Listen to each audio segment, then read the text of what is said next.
Assalamualaikum warahmatullahi wabarakatuh.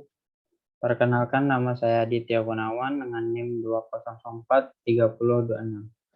Kali ini saya akan mempresentasikan tugas kuliah Sistem Informasi Akuntansi ke minggu ke-6.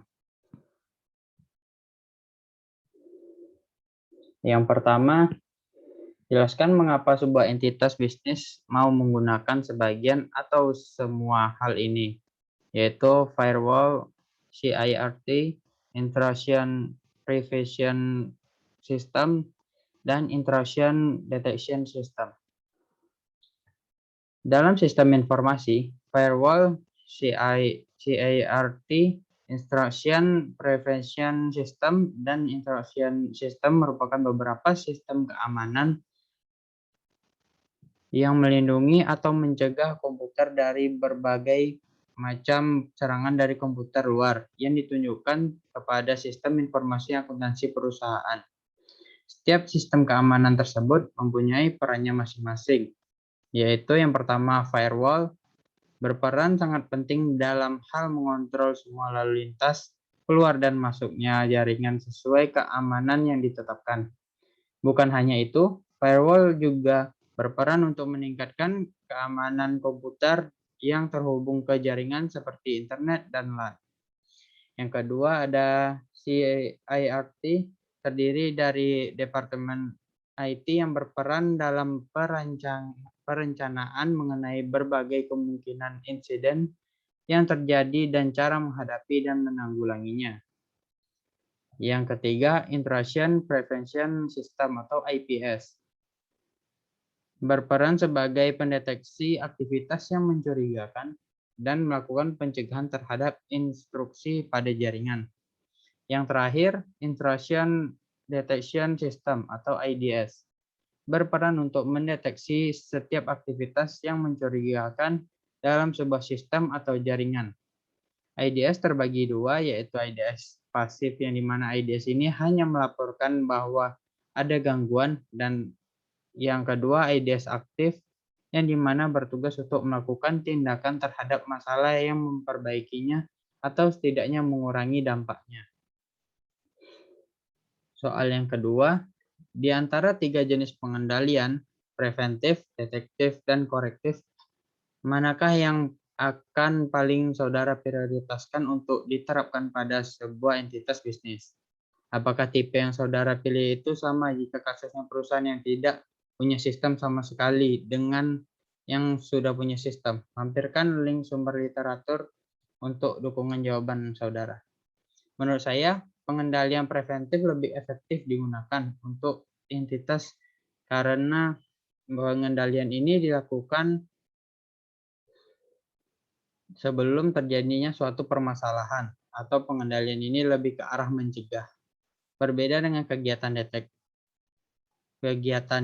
detektif yang hanya mendeteksi, sedangkan kegiatan korektif lebih ke arah yang hanya memperbaiki permasalahannya. Dan korektif ini lebih memakan biaya dan biasanya relatif lebih mahal. Jadi lebih baik menggunakan pengendali preventif dengan biaya yang minim dan risiko yang minim. Lebih baik mencegah daripada mengobati. Dan soal yang ketiga yaitu pemisahan tugas dan fungsi terkadang tidak mungkin secara ekonomis untuk sebuah bisnis kecil. Menurut Anda, apa solusi untuk mengatasi hal ini? Lampirkan link sumber literatur untuk dukung jawaban saudara. Jawabannya, pada umumnya, usaha kecil memiliki barang yang relatif sedikit dan karyawan yang diperlukan pun juga sedikit.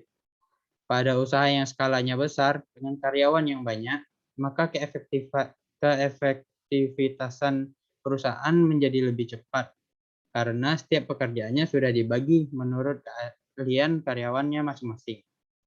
Sedangkan di usaha kecil ini tidak membutuhkan itu semua karena akan membuat biayanya semakin membengkak, sedangkan barang atau jasa yang dijalankan tidak begitu banyak. Menurut saya terdapat beberapa hal yang dapat dilakukan bisnis kecil yang dapat mengatasi pemisahan ini. Antara lain yang pertama, mengawasi kinerja para pegawai. Dengan cara mengawasi kinerja para pegawai ini yang bekerja dalam perusahaan tersebut, kita dapat meminimalisirkan biaya yang dikeluarkan dan dapat mengontrol seluruh karyawannya. Yang kedua, pengendalian standar operasi. Pengendalian standar operasi seperti standar yang harus dikerjakan dan sistem untuk melaporkan penyimpanan. Yang ketiga, memprediksi risiko yang akan terjadi ke depannya terhadap perusahaan. Dan yang keempat, pengendalian personil seperti rekrutmen, pelatihan evaluasi pekerjaan, administrasi gaji, promosi, dan transfer. Dan yang terakhir, pengendalian perencanaan yang terdiri dari anggaran penjualan, sales budget, perencanaan induk atau master plan, perencanaan jaga-jaga atau contingency plan, peramalan arus kas atau cash flow forecast, dan pengendalian persediaan atau inventory control. Dan pertanyaan yang terakhir, apa tanggapan Anda terhadap perusahaan yang menetapkan kebijakan memonitor aktivitas karyawan bekerja menggunakan komputer di kantor dengan alasan keamanan dan pengendalian? Lampirkan link sumber literatur untuk dukungan jawaban saudara. Jawabannya, menurut saya, kegiatan memonitor aktivitas karyawan bekerja menggunakan komputer di kantor tidak menjadi sebuah masalah, apalagi dengan alasan keamanan dan pengendalian. Kita tidak tahu apa yang dipikirkan oleh orang lain, apa yang ingin dia lakukan, apakah dia orang yang jujur atau tidak. Dan pemantauan inilah yang nantinya akan bisa meminimalisirkan terjadinya tindakan yang tidak kita inginkan yang dilakukan oleh karyawan, seperti mengubah pembukuan demi keuntungan pribadi.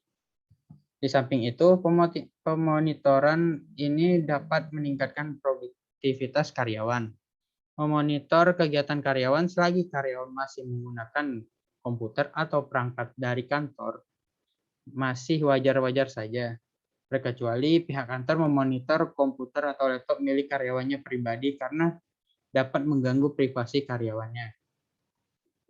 Sekian dari saya, kurang dan lebihnya mohon maaf. Saya tutup dengan wassalamualaikum warahmatullahi wabarakatuh.